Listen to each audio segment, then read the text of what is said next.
Hey everybody, welcome once again to the next installment of DEF CON Aftermath. We're taking a look at defenders and controllers, trying to figure out which of these classic archetypes is the superior supporting archetype in the City of Heroes on the Homecoming servers. And in this episode, we're going to be looking at the build behind my controller, who's using Trick Arrow as his support set, and that is Project EXETER. I spoke about Project EXETER a couple videos ago, and we were discussing his concept as this living algorithm created by the Cray Industries. And he is a technological wonder. The one thing I like with this build, it takes advantage of the new Arsenal control set in combination with Trick Arrow. And it's one of the only ways you can legit get sort of a tech natural type of controller without having to kind of conceive of some, more crazy stuff. But anyway, you got guns, you got bows and arrows, and I'm also putting in here mace mastery. So he's got all kinds of weapons sort of stuff. And that's the combination we're going through. So we're going to dive into his control set, Arsenal Control. And I haven't spoken about this one at all yet because at the time I first started these, it didn't exist. So this is my first deep dive into this set on any character. So let's go ahead and do this. Arsenal Control, as you can see, it's got a whole slew of options that you get to fire with a gun. And you can entrap enemies, scorch them, manipulate the foes with smoke and flame. It's kind of a cool set from what I've seen. Just looking at the options here, you got a whole bunch of stuff, and it reminds me a lot of Trick Arrow. A bunch of just little kind of gimmicky things that a lot of different features and debuffs and controls spread across the set. And I think in combination with Trick Arrow, it's going to pretty much do anything you can possibly conceive of as a means of debuffing or controlling an enemy. So first of all, you got yourself Tranquilizer. This is your standard, single target. Let me move my little tool over here. Your standard single target sleep. So you got a little sleep action. But more than just sleeping, it's also got some minus speed as a debuffing option. So you got both of those features going for you. I mean, you're just glancing through it. Look at this. Minus speed sitting here, sitting here, sitting here. There's minus speed everywhere in this set. So I definitely see that as a big feature for what I'm going to do here. Because that same exact debuffing side effect was present in a lot of the Trick Arrow stuff. Cryo Freeze Ray is your single target hold, some more minus speed, some minus recharge, some minus fly. You got Sleep Grenade, Location AoE. By the way, again, check this out. Location AoE, Location AoE, Location AoE, Location AoE. Very similar to Trick Arrow. Location AoEs, those are the ones that you, when you click on them, it creates a little patch on the ground that you can move around, and then wherever you put it and you then click it again is where you're going to drop whatever ordnance that you're discharging on that location. Trick Arrow had a bunch of those too. So this guy's going to be very around the corner type of thing, shooting stuff at people from out of sight. We got that with Sleep Grenade, which does the sleep, but check it out. Minus speed, minus recharge, minus fly. Liquid Nitrogen, Location AoE. We got some knockdown, minus speed, minus jump. A lot of minus movement happening here. The same thing I talked about with Trick Arrow. Cloaking Device is a little self buff. You get some stealth and some defense, not huge numbers, but it's something that you can take advantage of. Smoke Canister, another Location AoE. Confuse, minus perception, minus to hit. Flashbang, it has some more minus to hit. It's a disorient. This one's actually a targeted AoE, so you shoot it straight at a person and it explodes and then discharges its effect. Then Tear Gas, another Location AoE, Foe Hold, some minus damage, and then your pet Tri-Cannon actually has a taunt aura to it, or a taunt effect when it's shooting things, and it's going to be shooting a bunch of gun attacks and drawing aggro onto itself. It has very high resistance as well. But if you just look at that slew of options there, a lot of minus movement options, some minus to hit, some minus damage on top of all the controls you're doing. And this is very similar to what Trick Arrow brought to the table. If we go back up and take a look at the Trick Arrow set, same sort of plethora of options, right? Minus fly, minus to hit, minus speed, minus recharge, minus damage, minus speed, minus damage, minus speed, minus defense, right? So the same set of debuffs and soft controls are present in both these sets. So imagine just stacking all that craziness into Project Exeter's arsenal, right? And he's going to be able to do all kinds of crazy, nasty things to people. So he is, for what I'm conceiving, is a debuff monster. I really don't care too much about the controls, honestly. Because if I can keep everything slowed and minus to hit and minus damage, who cares if they're actually held? They're not going to be able to do much anyway. But then you do have the controls on top of everything else. And the other thing I really like with this set is notice that you get damage from just about every single one of your powers here. I mean, it's in what, 7 out of 9 of them? So it's a pretty damagey set too. Not huge amounts of damage, but you're getting it every single place you look. So I think if I build this guy around this idea of debuffing first, controlling and damaging, secondary and tertiary to that, he's going to be a absolute beast on these 801s because I think all this minus speed, minus recharge, minus damage, I don't think that's the sort of thing the average mob out there in the game has a lot of resistances to it. So if he can stack all that on there, it should make his team pretty darn survivable. But let's go ahead and take a little bit of a deeper dive in these numbers using the City of Data and also taking a look at our MIDS build on top of all that. Give me 1 second. All right, here is the City of Data. So let's kind of take a peek at what these powers can do. Because just glancing at them, you're going to take all of them. I mean, maybe there's 1, 2 you could skip if you wanted to, but for what I'm trying to do, I'm seeing myself taking all these and taking all the Trick Arrow and just going crazy with all the soft control options and hard control options and debuff. But let's go into these. So Cryo Freeze Ray, here is your single target hold. You're going to get yourself some cold damage out of it right here. 30.5 cold damage. You've got a 22 and whatever second mag 3 hold on it. You have, of course, your overpower trigger that the controllers get to do extra damage, and also the additional mag hold. Sorry, containment. This is containment's extra damage. This is overpower's extra control, mag 1. So if your overpower procs, you'll be able to one-shot hold a boss. If something is held already or controlled already, then you get the extra damage, double set of damage on targets. And I will have things held, slept, confused, stunned, immobilized, all over the place. So I think I'm going to be popping containment a lot. Then on the debuff side of things, right, you got the minus 160 fly, you got the 37.5% jump height debuff. It is going to prevent things from getting knocked down, so just be aware of that if I'm understanding that correctly.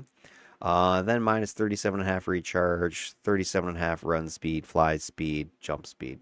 So lots of debuff right there just with this single shot. It is only a single shot though, so it's not going to help you survive big waves of people. But it's your bread and butter single target control. Then you got your tranquilizer. This is your single target sleeps. And this one is going to do extra long sleep compared to the hold. So nearly a minute out of the box. And then, of course, you have your chance to get the overpower. So another, roughly 30 seconds of another mag 1.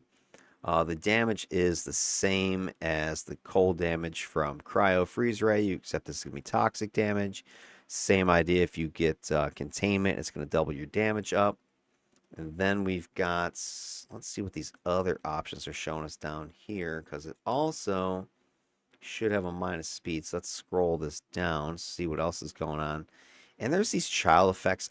Again, I don't know exactly what triggers what.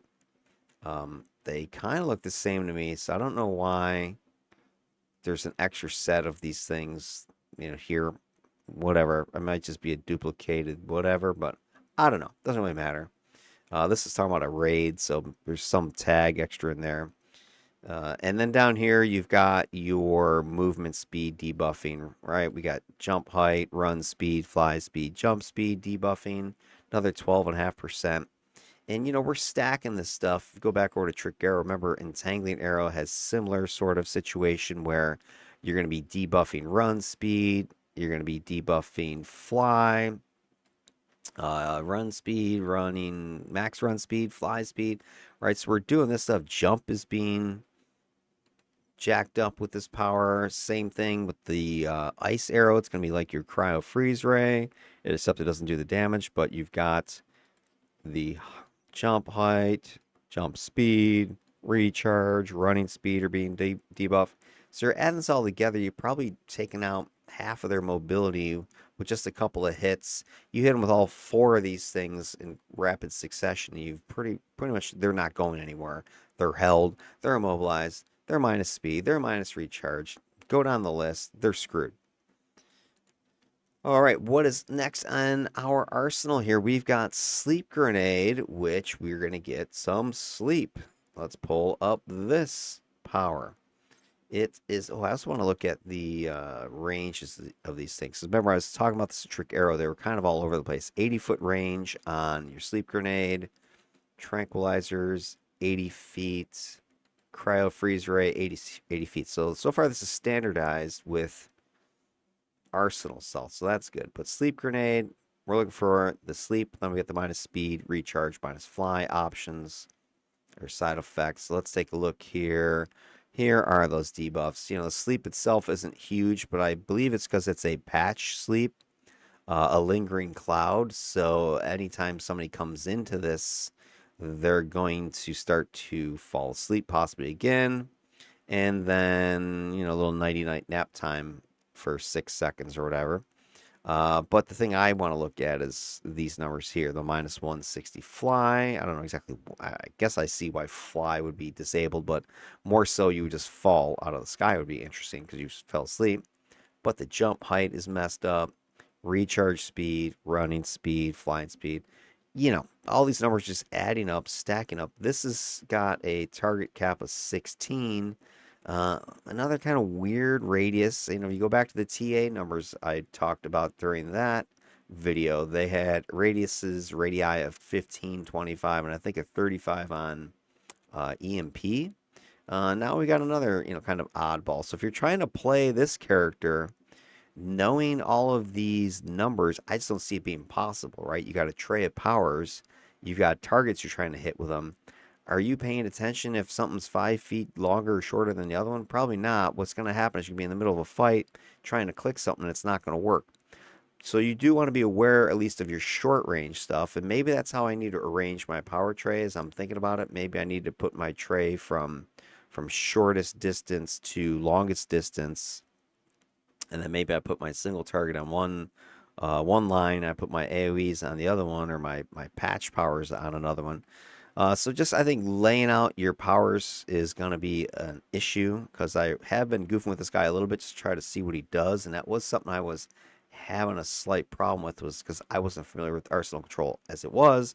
But then I got all this options between TA and Arsenal. Which one do you click? What does what? That's going to be a big question mark that I need to get used to. I think I need a little bit more practice before I jump into an 801 with this guy.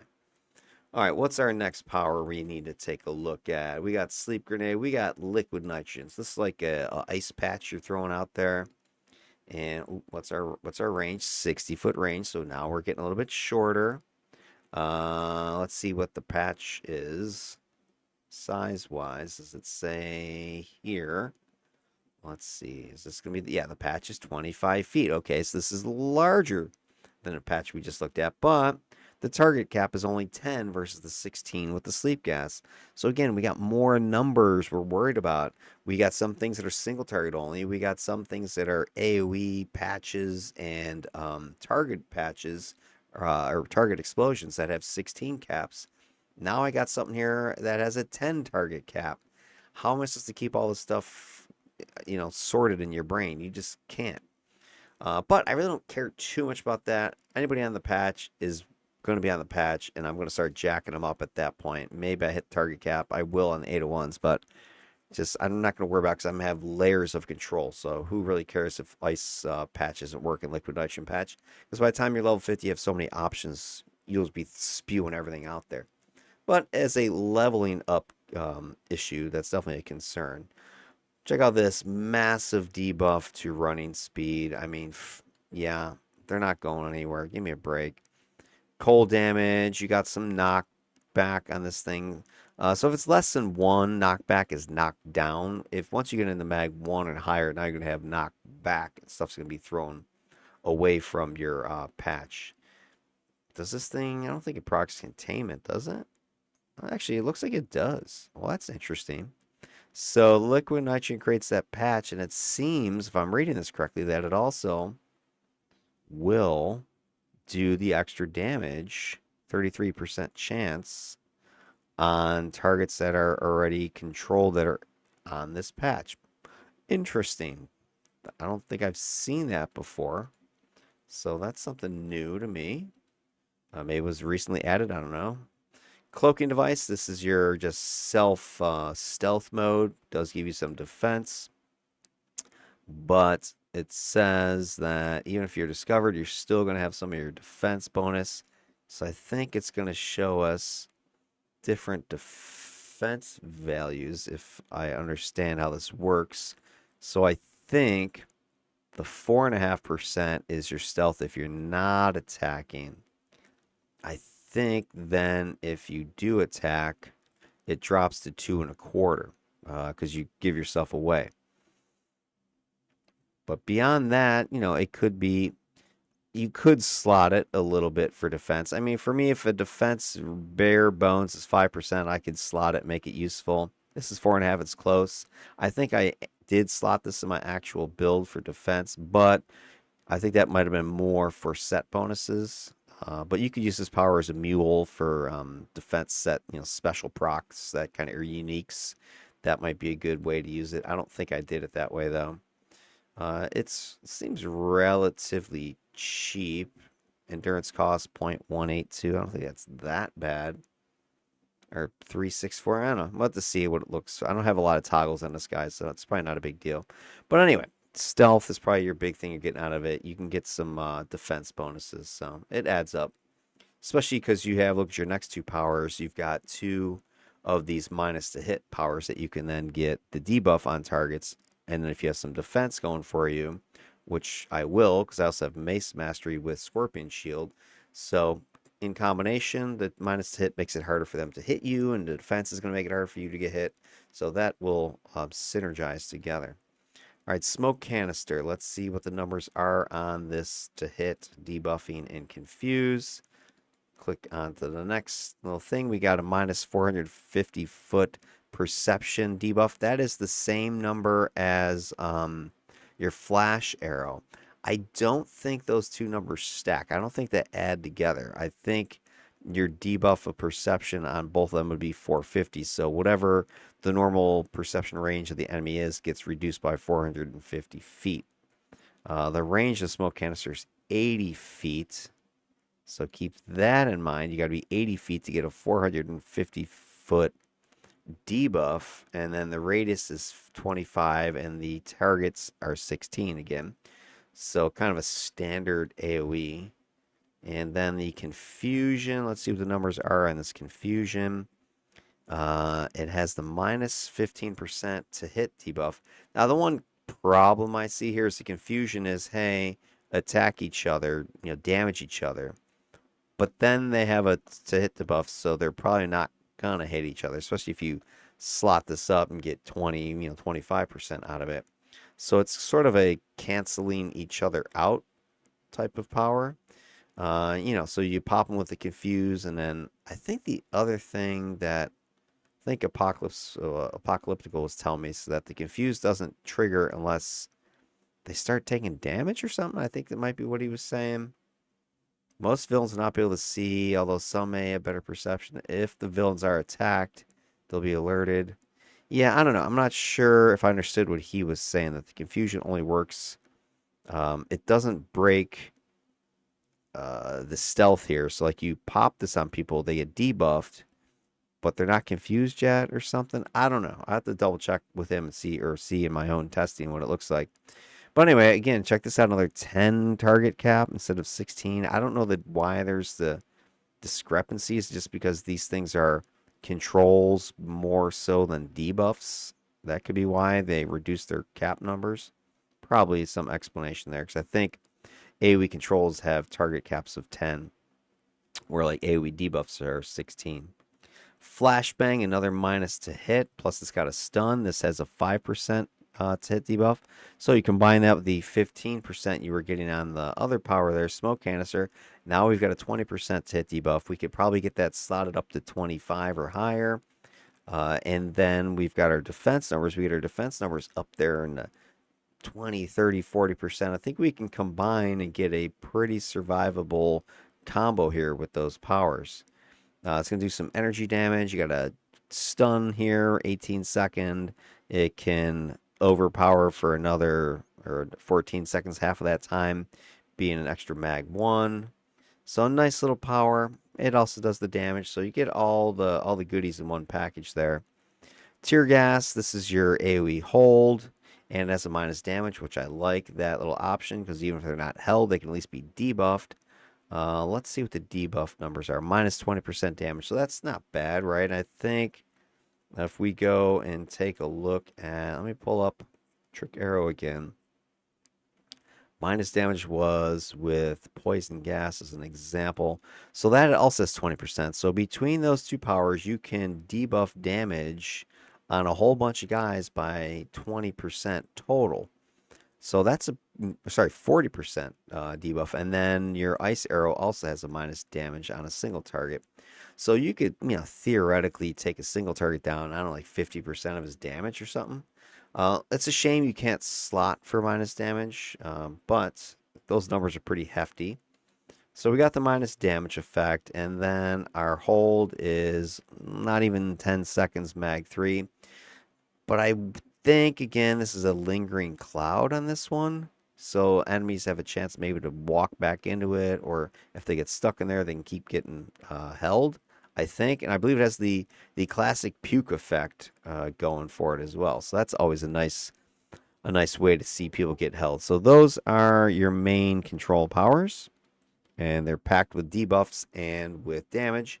And then you've got your pet, the old gun drone. It looks a lot like the blaster's device gun that Kurt, I forget what that thing's called, auto turret or whatever the heck it is. But this thing has a taunt aura, like I was saying. It's a 3-second mag 3 taunt, so decent duration on it.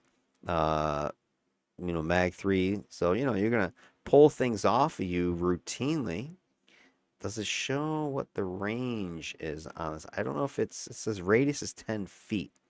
So I guess this means that the taunt is around it. So that's something to consider as a potential problem, because you're standing here and your gun turret's this floating thing with little gun turrets on it. If your enemy is away from you, like over here, I don't think they're going to be taunted. Just the way I'm understanding this is that it's a 10-foot radius taunt. So somebody has to be like within melee or darn close to melee with you for this thing to fire, and it does have a cap of 5. But what you could do is sort of do the old drive-by, especially if you're cloaked there. You can run by the guys. Your auto turret will be following you, and as it gets within reach of these guys, can then trigger that taunt aura to fire and get these guys' attention, and then you're able to start wailing on them from this side. So if you don't mind kind of putting your auto turret in more of a melee situation, you could take advantage of that. Otherwise, it's more useful if somebody breaks containment and gets on top of you to start beating on you. It can pull things off of you. As far as what's our damage looking like for this thing, does it show us? So it's pumping away these 7s every 0.6 seconds for 2 seconds. So whatever that is, like 3 hits or something like that every couple seconds. And then it does also get containment. That's something else that was changed recently is pets get benefits of containment now. So if you got things held and can lock down, your pet's also going to do some damage. So I think this toy here has some good value to it with the taunting. It has very high resistance numbers, I believe, is what I was hearing about this thing. Let's see, where is it? Here it is. Check it out. So yeah, it's got 80% damage resistance to everything. So if you can get one of the damage resistance pet proc things boosts in there, I think you can kick that up another 10. So I think you'll be 90% resistance to all damage types. That's huge. This thing should be pretty darn survivable, and it's taunting and keeping things off you. Interesting. All right, so a nice little pet. Should have some decent survivability and should be able to get some good numbers out of this thing overall. All right, so that all said, let's go ahead and take a look at the MIDS build I've put together for my good friend Project EXETER. Let me pull this up on my screen here. MIDS build, there we go. All right, so what are we doing with our build here? What are our numbers looking like? Let me go ahead and make sure my incarnates are off. They are. And let's see what we've got here. So we've gotten, as I said, everything, right? We took every stinking power in both of those sets. I mean, you probably could skip some stuff just because you've got overlap redundancy, right? Like you got Cryo Freeze Ray and Ice Arrow. They're both single target icy holds. Do you need both of them? Not really. This one does damage. Ice Arrow doesn't, but Ice Arrow has a nice debuff. You could put damage procs in both of them. So, it's kind of overkill to have both, but you got both. You've got Entangling Arrow, single target immobilize. So that's something unique that you don't get from Arsenal Control, but you do have a single target sleep. So they're kind of equivalent, kind of a soft control. Entangling Arrow doesn't do damage, whereas Arsenal Control Circleizer does. I think it's probably the biggest difference between these two sets because there's a lot of overlap in what they do debuff-wise, but Arsenal Control is doing damage, whereas Trick Arrow is just doing debuffing. But you can damage proc it if you want. You've got Sleep Grenade, right? Poison Gas, they kind of go together. Liquid Nitrogen, a slippery patch, which would be nice with Oil Slick. And Glue Arrow, so you got Nitrogen Patch, Glue Arrow, Oil Slick, Disruption Arrow, all on one set of enemies and just start unloading on them. If you had some more damage, I mean, it might be nice in hindsight is if you went with Fire Mastery to get Fireball for this character, that could be pretty deadly. I don't really have, I do have Disruptor Blast and Mace Master, so I do have some AoE, but having a little bit more punch would be nice like that. You don't have any like AoE immobilize like you do with most other control sets. Smoke Canister, that's kind of like Flash Arrow, right? Or sorry, Flash Bang. Smoke, Flash Bang, and Flash are all sort of overlapping on each other with the combination of the debuffs, the minus to hit and things. So I think you got that going. I don't see much huge. Again, maybe it means you could skip something, but I'm going for overkill. I gotta make sure these 801s don't go anywhere. Then Disruption Arrow is a unique thing. Acid Arrow is a unique thing. EMP's its own unique thing. Tear Gas is its own unique thing. And of course, you got your pet here. But combined, these things are just going to be devastating. And then you throw in your Mace Mastery, which is going to bring your shield that you could use. And then aside from your shield, you could get a pet. I didn't go with the pet on this one. And some of that is just because I've not been enamored with the pet output here on these 801 trials. The pets are just being trashed too quickly. So I didn't bother with Summon Tarantula. Instead, I took the two blasts, Poisonous Ray and Disruptor Blast to give me some more punch. That's hypothetically I could skip, Poisonous Ray because I've got other attacks here, but I grabbed it. It does do some minus resistance and minus defense. So that is equivalent to what I'm getting out of Acid Arrow. So it's sort of another Acid Arrow combo between the two of them to really start debuffing enemies, single targets anyway. And the Disruptor Blast is going to play an important role for me because I don't think I have any other way to ignite my oil slick. The oil can only be ignited by fire and energy damage. And the only other thing that does energy is, yeah, Flashbang. So Flashbang and Disruptor Blast are my two ways to light up Oil Slick Arrow. I didn't have a problem lighting Oil Slick Arrow with my Defender because she has Fire Blast, but it's going to be an issue here with this controller. And then I grab Focus Accuracy. It's going to give me that, always on perception plus to hit. And then it does give me a resistance to hit debuffs. So having that extra accuracy is important because I have to shoot a lot of things. Although many of these powers are auto hit patch type of powers from what I gather. So, maybe accuracy is not as critical for something like this as it is for some of your other control combos. So outside of that, I didn't have much room, so I only took a couple of, sort of gimme picks.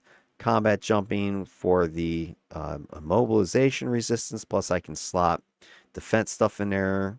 And then I grab maneuvers, which again, defense and stuff that I can put like Luck of the Gambler in, that kind of thing. Plus it'll help the whole team. So between some of my minus to hits, AoE attacks I'm doing, AoE debuffs, and maneuvers, it'll help keep the team a little bit safer.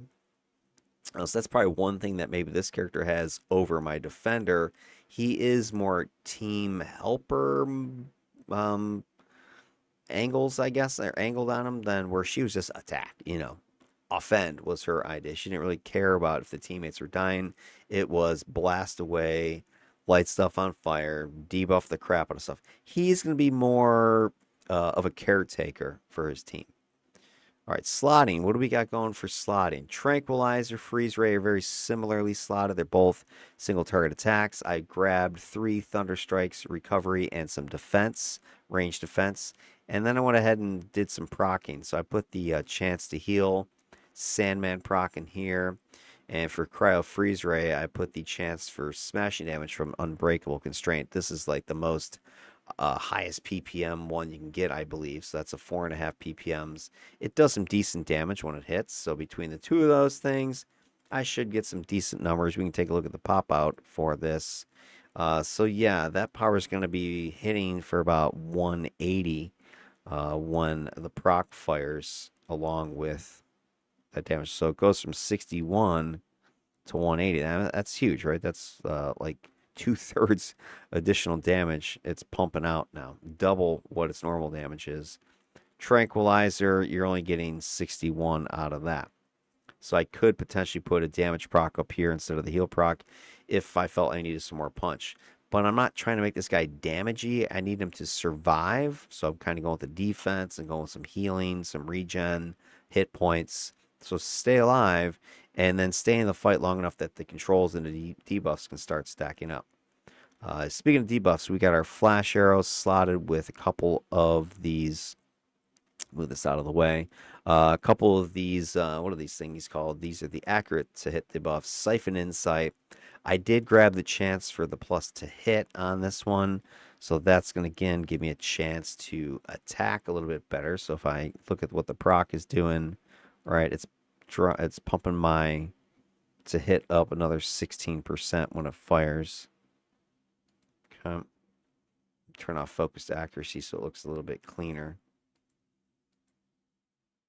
There we go. It looks like I got myself debuffed or something. I don't know why it looks like that.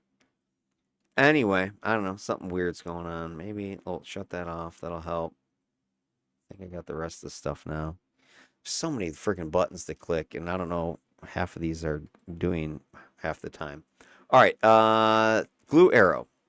Notice I've got Ice Mistral here. I put Ice Mistral in 1, 2, 3, 4 different powers. I'm really taking advantage of the slowing.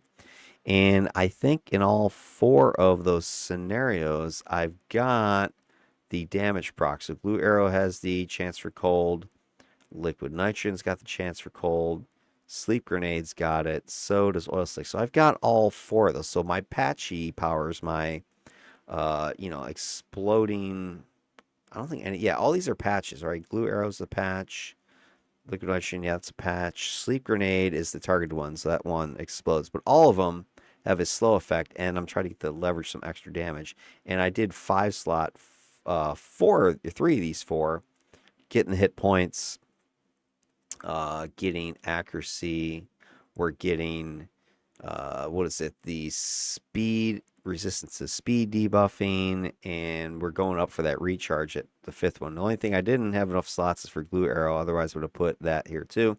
But more survivability with hit points, resistance to some of the movement speed debuffing, accuracy, recharge. I think I have a decent amount of recharge in this guy overall, so I got some sitting there.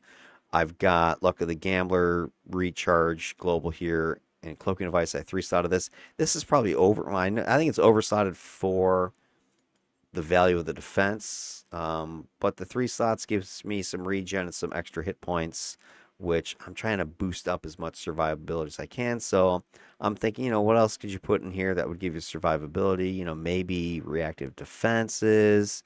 I could maybe 2-slot that, take the scaling damage resist, throw that in there. Maybe I put the shield wall in here, get the global 5% resist, but I really don't have any other resistance, so that seemed to be a waste to me. I didn't feel I needed the increased run speed, the Kismet accuracy. I already have focus accuracy, so that really wasn't going to help me. I could put the knockback protection here, but I think I've got that covered over here in combat jumping anyway. So really, I was like, well, what else do I do? I could pull slots out of here and move them, for instance, if I, didn't feel this was worth it. But, the power, I did want to make sure it has enough slotting so that it's not an endurance drain on me. So I did have to put at least something with endurance reduction in it. So I would have to 2-slot it anyway. So maybe I can take 1 slot out, but whatever. I went with 3. I can always do something later. So I got that 3-slotted there. I did kind of the same thing over here with Scorpion Shield. I was originally going to put 3, but I had capped that 11.45 hit point boost, so I peeled off one of the Luck of the Gamblers and swapped in a Red Fortune defense endurance, because this power Scorpion Shield is much more numerically good idea to slot it with the extra defense in there. So I have 2 of those. Got another Luck of the Gambler sitting up here in combat, jumping with that Karma, and then maneuvers. I've got that similarly slotted to Scorpion Shield. A couple of the Luck of the Gamblers with the global recharge reduction, plus the Red Fortune defense endurance, just to get those numbers up to decent shape for the whole team. So those are my repeating slots. Then we go to Smoke Canister. I have that slotted with 4 Dark Watchers. Same thing with Flashbang. What I was going for here with the 4 slots is I get the recharge boost. I also get hit points, but I went ahead and put the chance for recharge slow in both of these powers. So now I have additional means of debuffing that movement, that recharge, that the ability of the enemy to attack me and get close to me. A lot of my powers, like Liquid Nitrogen, already had some minus speed and the minus recharge and all that stuff.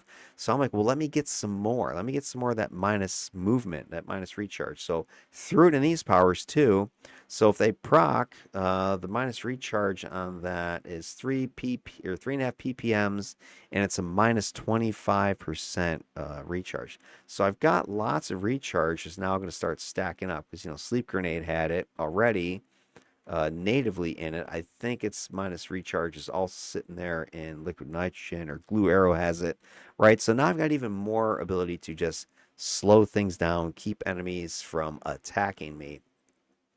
I likewise did something similar in Poison Gas Arrow. I went in 3-slotted Lethargic Repose, got some defense with the 3-slot. 4-slot, I could have gotten a little bit more defense, but instead I went ahead and put Induced Coma, chance for minus recharge. So now I'm turning my PGA arrow attack into not just minus damage and sleeping, but now it's also do some minus recharge on top of the rest of the stuff that this thing is doing. So I think it's like little things like that that add up to really start to debilitate. And the debuff on this is that's nothing to go, oh, that sucks. It's minus 20%. And it is for, what is that?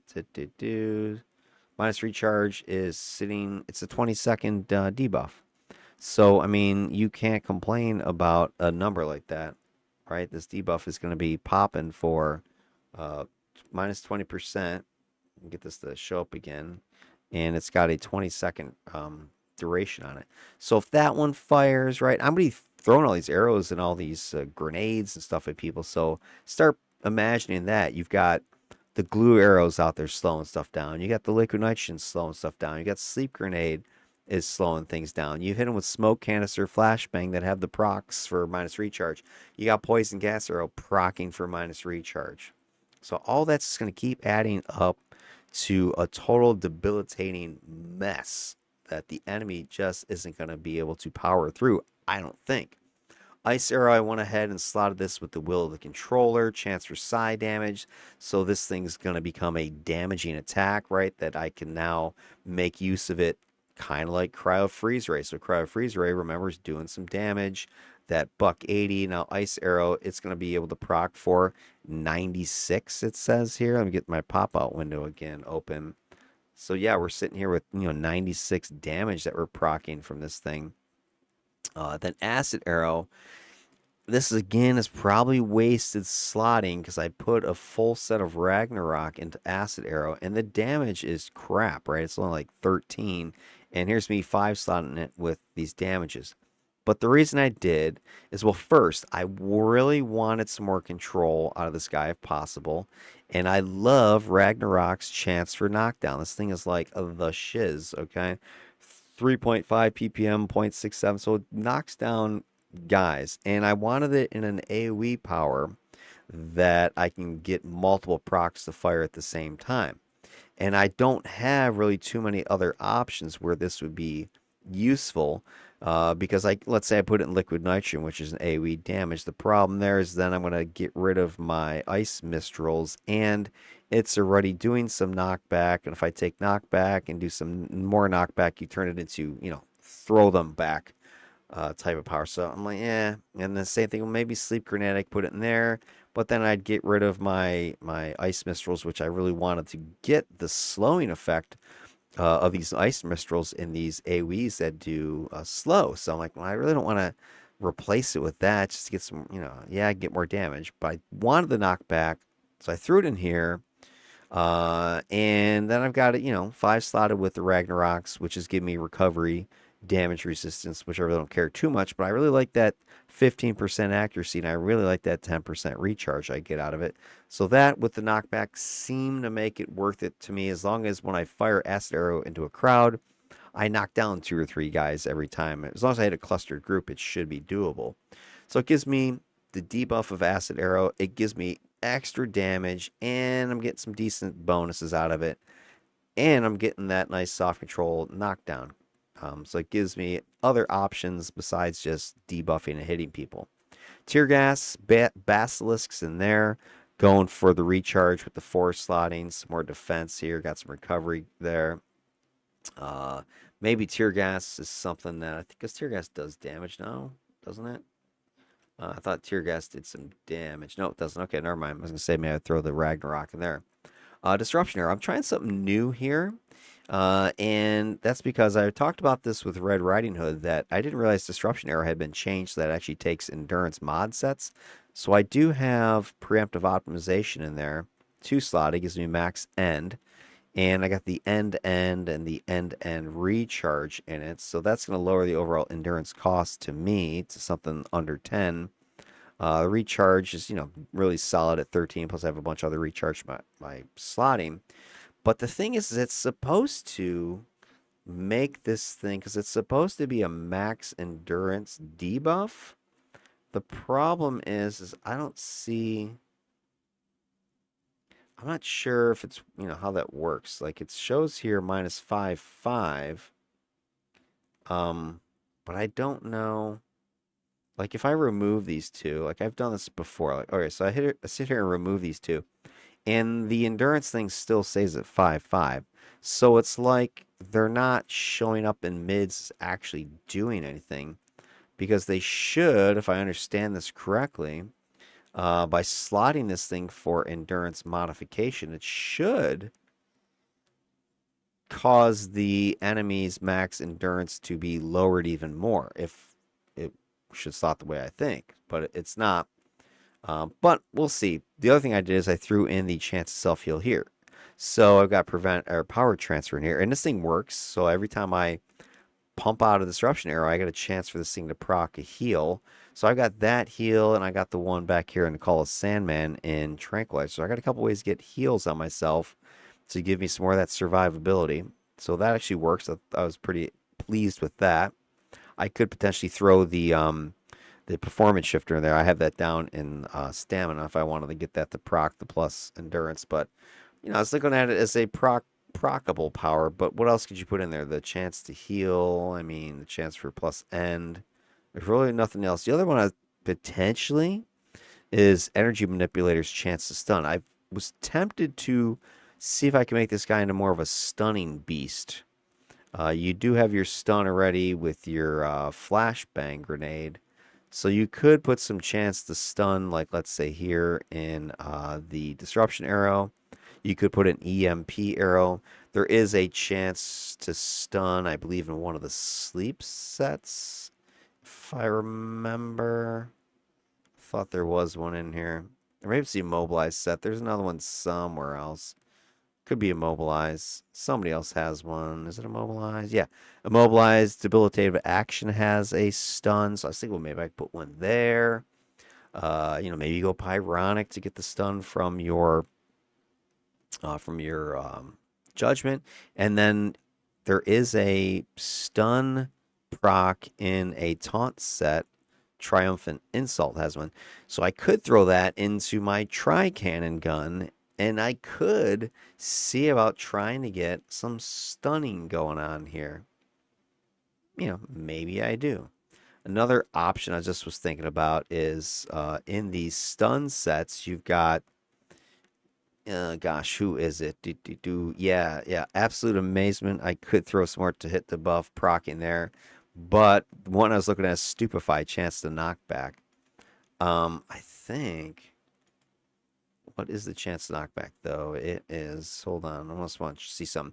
Just playing around with some ideas because this is not set in stone right now. So you could throw the Mag 6. So this will knock back. So you could turn Flashbang Grenade into just throw them across the room grenade. I've done something like that in some of my other like beanbag for AR. You put that in there and you just send the guys flying when you shoot them and stun them.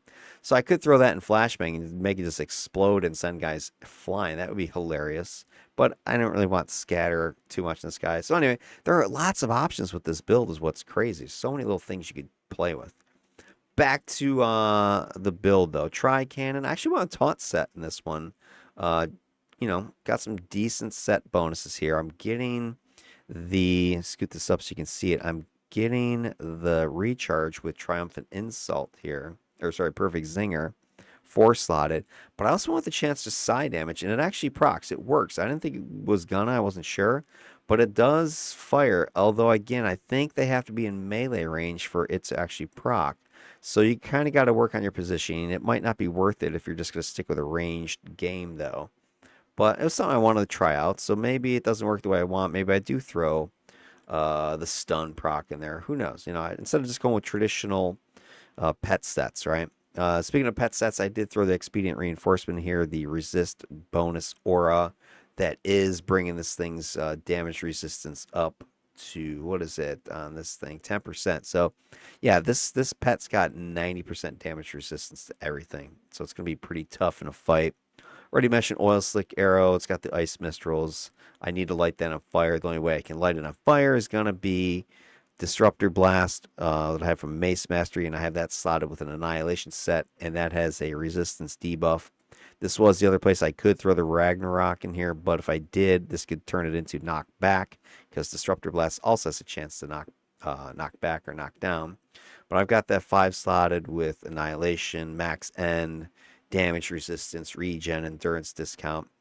So this is kind of my big AoE hitter. And it's got the debuff. So that is what I can then shoot to get Oil Slick to light if I don't have Flashbang going. Then I've also got my EMP arrow, which I like EMP arrow. It's a nice, hold, big old minus endurance hit on this thing. I've got it 5 slotted with preemptive optimization, max N, hit points, toxic resists, More recharge bonuses with that one. Combat jumping, already mentioned that one. Scorpion shield, already mentioned that one. Poisonous Ray is my other one. I went ahead and grabbed Superior Winter's Bite in here. And again, the big reason here is, silly kind of thing. Hey, look, it has a chance for minus speed and minus recharge. So I have yet another power that normally doesn't do any sort of speed or movement or attack rate debuffing. Now it does. Single target attack. And it also has a nice minus resistance, minus defense. So minus resistance 18.75, minus defense 20, minus 20% the recharge on it. So that's going to stack up nicely with my other stuff that I'm throwing out there, like Oil Slick, Glue Arrow, Flash Bang, right? All these things, debuff, debuff, debuff. And pretty much all of my powers now with those procs for minus recharge, I got them in 4 different locations on top of all the powers that originally had all the minus speed and minus recharge. So the bulk of my stuff is now going to have the chance to slow stuff down, suppress its attack rate. You combine that with my defense numbers, which I haven't showed you yet, and combine that with my minus to hit and my minus damage, should give this guy some decent survivability and give the team some decent survivability. He just needs to get on the target and stay on it. And that's where the team's going to be have to step up as well. If the team can kind of hold stuff in front of him, get the tank taunting and all that stuff, he can start locking crap down both with controls and the debuffs, and then let your DPS come in there and just start annihilating things. Focused accuracy, adjusted targeting, I got that to hit endurance. I got that +5. And then the last thing I went ahead is this is a late switch for me on this guy. I originally was looking for maybe a damage proc here.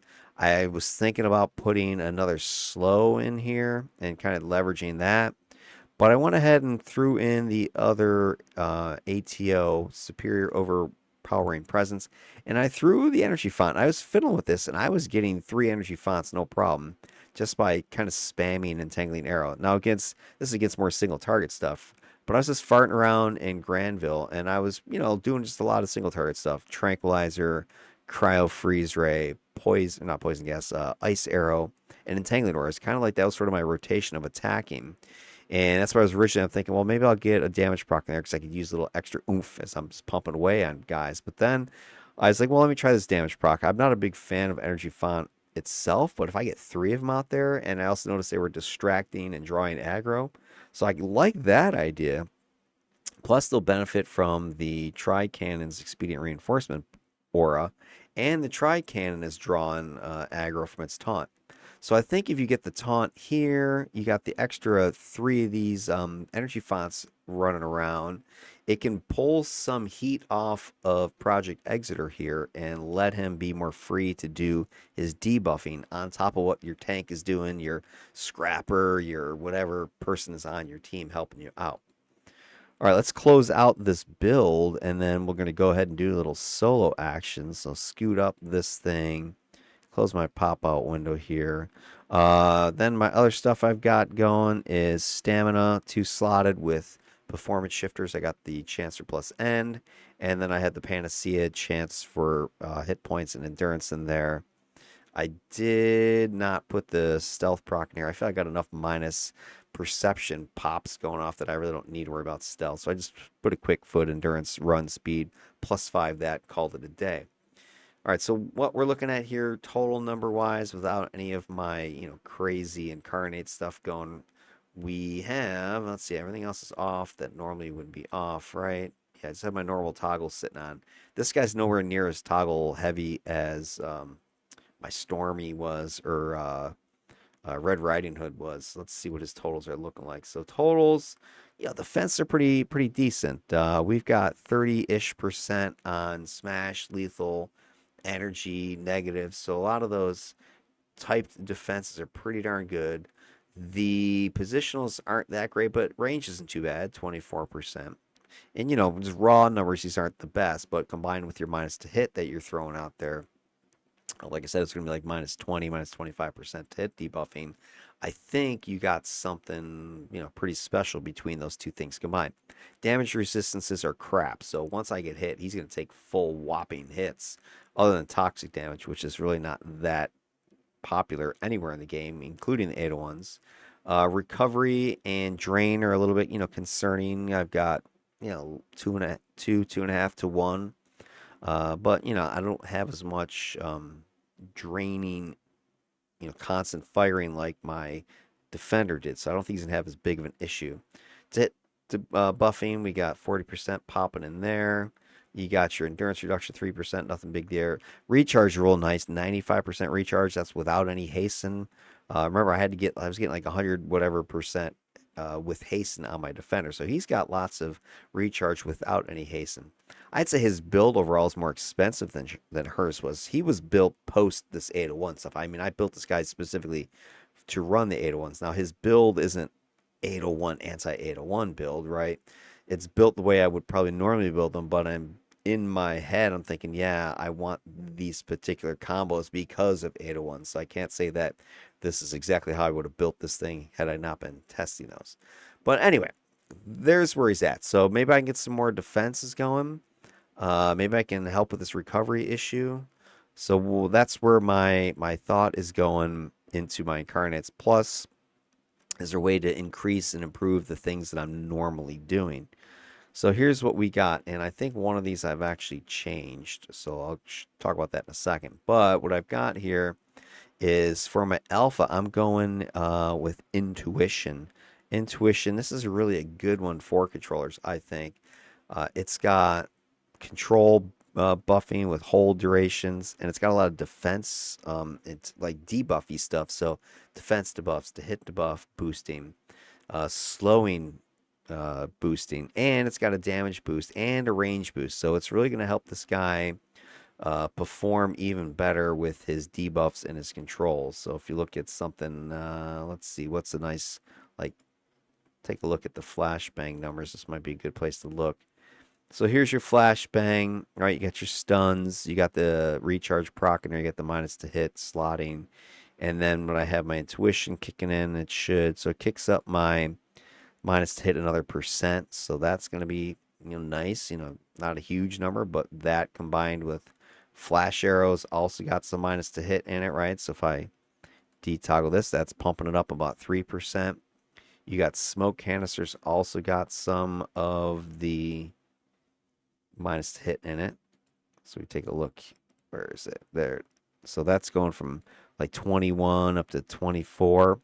So, if this thing's going and I hit you with all three of these things, you're going to get minus 24 from smoke canister.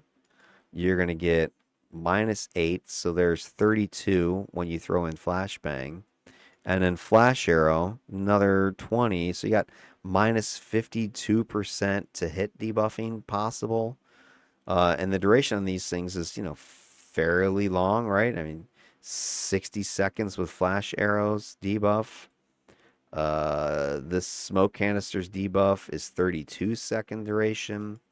Flashbang's debuff is 20 seconds. So you hit him with flash arrow first, then smoke, then flash. So for 20 seconds, I got a over 50% to hit debuff that I've just laid down. So you combine that with these solid defense numbers, and I think you're going to be pretty safe.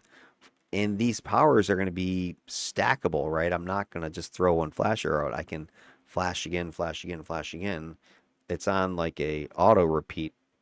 All right, then we also got interface. I grabbed paralytic because I wanted a little bit other than, I could have went with more minus to hit or something. I almost did minus hit, minus regen, but I was like, well, let me punch up his minus defense, minus damage numbers. The minus damage would be nice because that'll stack with your poison gas, which has minus damage.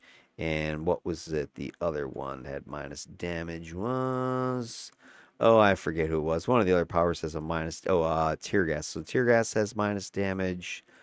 That is 20%. Poison gas, I think, was 20%. So there's 40%. You throw your paralytic in there. Paralytic's throwing another 5%. I think it stacks like 4 times. So I can get theoretically a minus 60% damage debuff stacked on a large group of enemies. So picture that in combination with the minus to hit. I think you got some really good survivability. And then the minus defense is going to... I really didn't have a lot of it with this character. You know, I do have it in Poisonous Ray, and I do have it with Acid Arrow. And Oil Stick. So now I've got it with all my attacks now doing minus defense. So it's going to make me able to hit more easily. My teammates are now hitting more easily. So all of us combined are going to start laying out multiple, hits on targets because we're able to hit them much more easily. So I went with that. Then we grabbed support on the radial side. That is going to give you damage, accuracy, defense, and special. I've talked about boost and special a whole bunch of times. So I click this. You can see it's helping all my defense. It's starting to punch those up into the 40s and 50% on those positionals. So that's real nice. It's helped my endurance drain, lowering that a little bit. My to hit numbers are going up close to 50% now. So solid numbers sitting there. The plus special is going to help with my controls. Something like tear gas. Take a look at that. See what it does if I look at this. So my holds are going up a few more seconds from where they were, even more than what I was doing. They're doing what else is special boosts like your defense? It boosts your healing. I think it boosts minus to hit as well. Does it do? Let me double check on that. Maybe I'm mistaken. Support. It's boosted my stun, but it doesn't show the minus to hit stuff. Maybe it's minus endurance. I don't know. It's somewhere else that it messes people up. Let's take a look here if it does stuff with... it's not showing it affecting anything obvious that I can see here. Anyway, it's boosting all a bunch of your specialty stuff, as you guys know. And, I love to have this power in my repertoire of everything else that I'm doing to people. Then I took Vorpal on this guy. I think the cone attack is going to be nice because I'm going to be forward facing down range all the time anyway. It kind of fits with his theme of this techie sort of thing. And it gives me a plus defense boost when I hit. So I went with, my strength here. I want to get more defense. So when that thing is firing, I don't think it's going to show here, but depending on how many people I hit, my defense goes up. Do a bunch of damage in a cone. I don't need to move, right? It's just going to go off. I grabbed the Vanguard pets. They like to stay at range. And they like to shoot stuff, and they have a heal. So if I have them standing near me, I think it's a win-win situation. The three of us just shooting at stuff, my tri-cannon shooting at stuff. I think that's a good recipe for survival. And then last but not least, here's the one I think I'd change. Originally I was going to go with Clarion, but I think on the live build I actually went with Ageless because, again, this endurance drain recovery issue is going to be a problem I was noticing when I was messing around with this guy. I've still only got about a 2-to-1 here. And because I have such high recharge, my power's going to be going off a lot. I'm going to be dumping endurance out the window in the form of bullets and arrows and mace blasts. So I went Ageless, and I think I went the radial side for the debuff resistance protection. So he'll provide a buff in that scenario of the extra endurance as well as the protection against debuffing. So I'm going to go ahead and change that over right now because I'm almost 100% sure that that's what I did. Ageless Radial Epiphany is the side I'm going with. So boom, that is going to solve my problem, I think, of endurance issues. So recharge is jumping up to 165. You get a full dose of endurance, and you get the nice debuff resistance from this power. So lots of benefits to do it. 85% resistance to all these things. So for something like minus to hit debuffing, I'm going to be immune to it between focused accuracy and Ageless. Minus recharge, I'll be pretty strong against that because I do have a couple of winter sets protecting me as well. So I think most things I'll be fine against. And I also have my EMP arrow bubble that I can stand in as well to give me damage resistance. Because I don't think I even had that on. If my EMP arrow, that helps my damage resistance. It also gives me MIDS protection. So I can use this in lieu of Clarion a little bit, as long as I'm close enough to wherever the bubble is. So there you go. That is his build for Project EXETER. the controller using Trick Arrow with Arsenal Control and Mace Mastery. What I'm going to do now, pause the video, fire up a basic council paper missions, run it at, +0 times 7, nothing crazy, and just kind of go through what he can do and see if my ideas are actually going to make any sense in the actual live action. All right, so give me a minute while I get that set up. I'll be right back. All right, we are back. Got Archon Rouge ready to go. +0 times 7. Let's see. Here's Exeter. Kind of went with a Deathstroke concept here. Mr. Slade. Got all his little toys that he can play with. Got his little rifle there. Little big rifle. We got ourselves. Let's see if I can get his arrow to show up. Got his bow. And then he got his mace as well. So lots of his cool weapons. The idea that they sort of just project out of his body. I don't know exactly what he is. But anyway, that's him. Summon the pet. Get the tri-cannon out here. Summon his little drone as well. And let me get my arrow ready. So look at all these freaking powers. Exactly what they do, I don't know. Like I've got all my kind of single target stuff down here on the bottom. Trank, cryo, ice arrow, entangling arrow. So this is sort of my bam, bam, bam, just attack, attack, attack, damage, control, I guess, as well. Acid arrow in there too. And then I start getting the splashy. So these are just the targety stuff. So single into targeted AoEs. I've got my poison ray wave here. I might move that closer to have just single targets. And that I was also trying to organize them by equipment, so like the gun and then the arrows, so I'm not as intensely having to deal with redraw as you could. And then I got all my patchy stuff up here, so all these things are patches. And I know some of you guys will be screaming, you need to get keybinds for those or something, or macros. Yeah, I could, but I got like, how many of these things? How many macros do you want me to make? Macro for everything to drop patch on target, drop patch on self.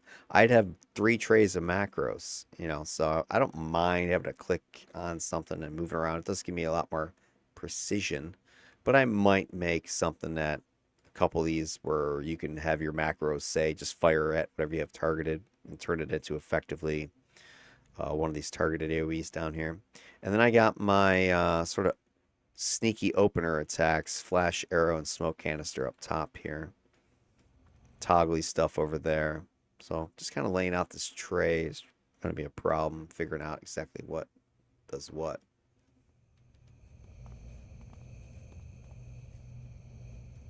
There's nobody home. Got some guys up here. All right, so here we go.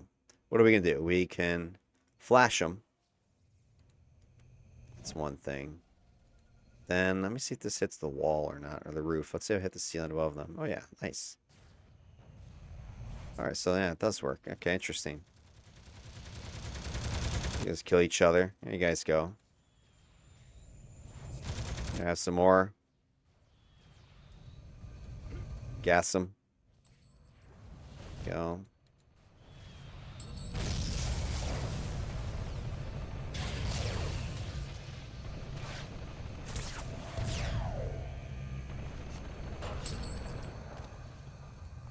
Turret's doing whatever over there. I don't know. So here's where I can just do attrition mode. Just keep shooting with stuff.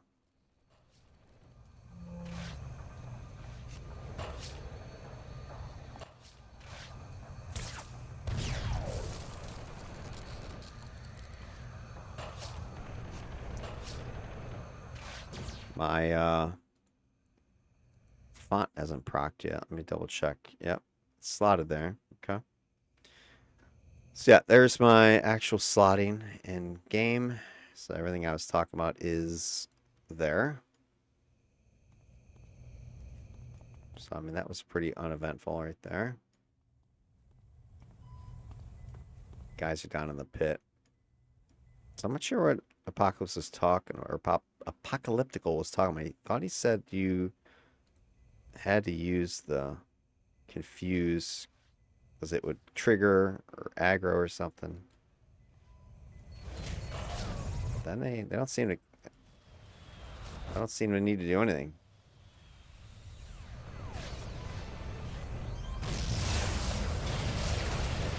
I don't know, let's throw some crap down here. Start gassing these guys. Gonna light that on fire. There we go.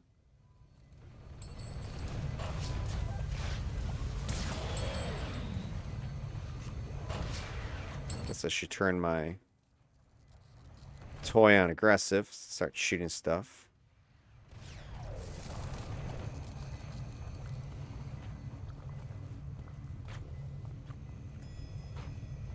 So, I mean, this is going to be a very safe build. It's a little bit slow, but safe. Let's flash them. Hit them with this. Throw tear gas in there. Make them puke. Look at all these toys. I mean, I don't even know what else to hit them with.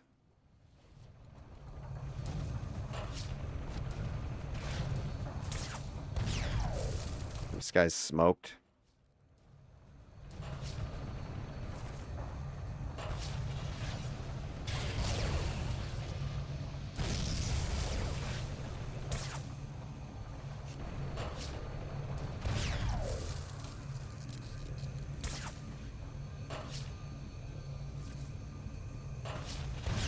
There's my knockback. Oh, there's no way that guy was that close.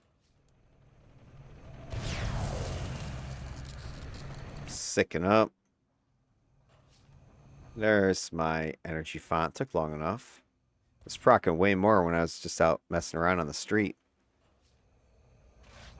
The duration of that puking is crazy. Alright, this guy should be dead long enough, right?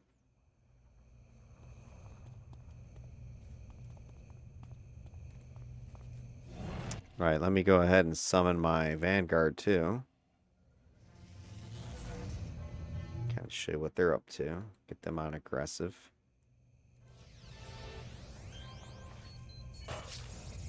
So usually what you'll do is something like this. Let's say I throw glue, oil, disruption arrow. Right now they're jacked. Here, light it on fire. Throw some more stuff out there. And look at all this stuff I just dump around the corner. Why don't you guys go in there and fight something?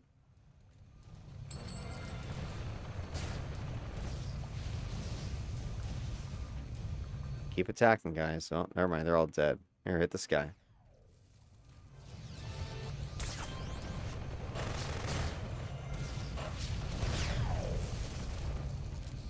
Yeah, you don't need to go that close.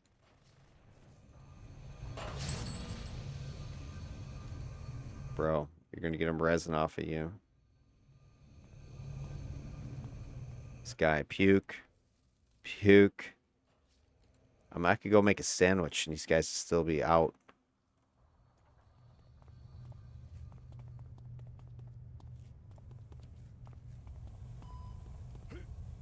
More enemies. Alright, here's what I want to do. I just want to kind of walk in there and just see what they do.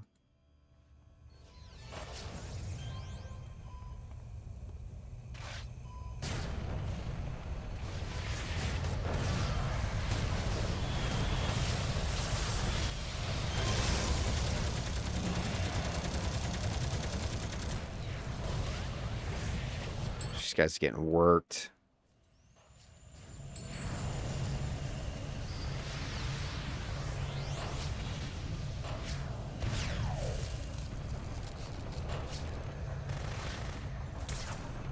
Done.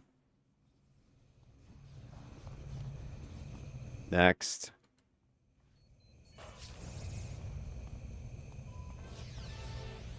All right, let's do this. Let's try to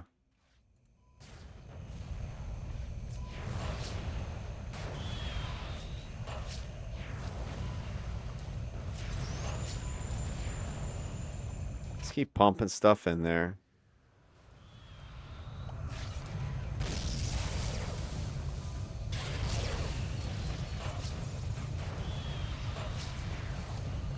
How would you guys go here? Start shooting stuff. There we go. I want us freaking heal. That's what I'm talking about. Alright, dude. I don't need you to get that aggressive.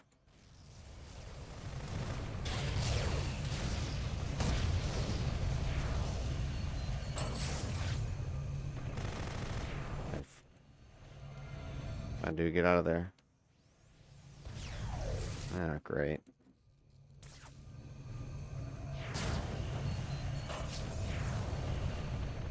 Yeah, pets are just really too standing around now.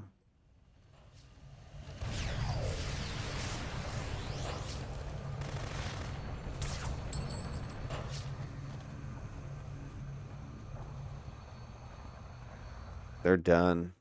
More friends. Oh, look. Here, let me, the delay on that frickin' res is ridiculous.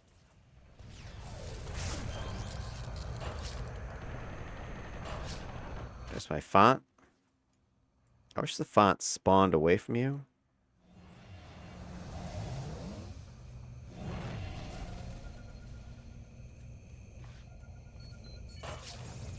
Okay, so you get a little bit of cover here. Do this.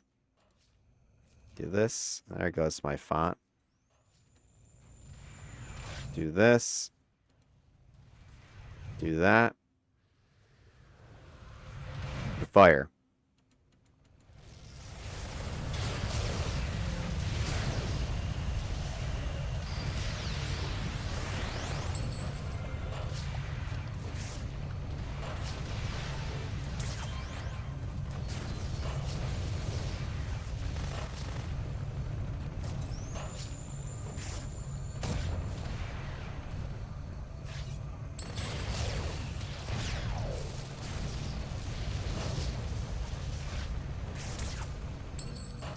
A little slow, but perfectly safe.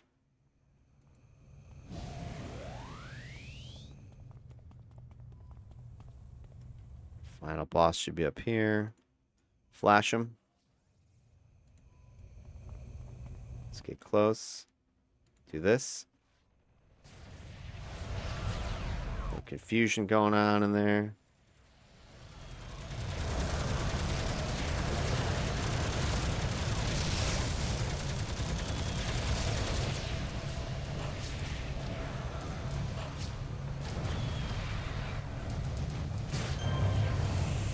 There we go. So I got two ways to light it. Problem is both of them are on long-ish recharges.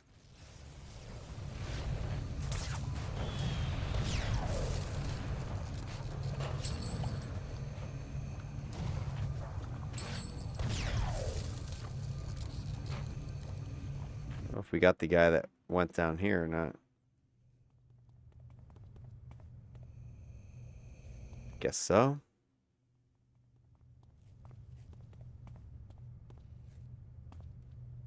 Okay, last group. Flash them. I'm gonna do sort of corner action, I think. This is all I'm gonna have to do during.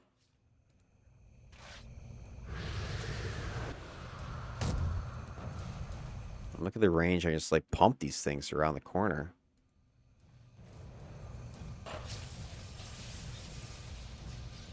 Go attack. Sick 'em, boys. Sicken up.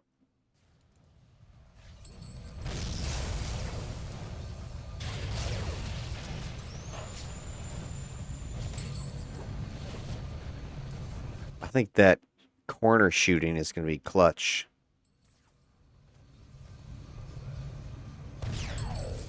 Because if I can just stay out of sight completely, just drop presence on people. I need to get these commands down on my tray. Make that a little bit easier. Because right now it's too micromanaging. Alright, well there you go. I mean, lickety split, easy as anything.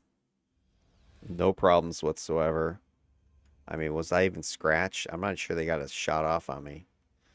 But there it is. That is the build we're talking about for this fine controller, gentlemen. And we're going to go ahead and put this to the test in our 801 trials as our next endeavor. We'll catch you during that video, and have yourselves a good one and take it easy.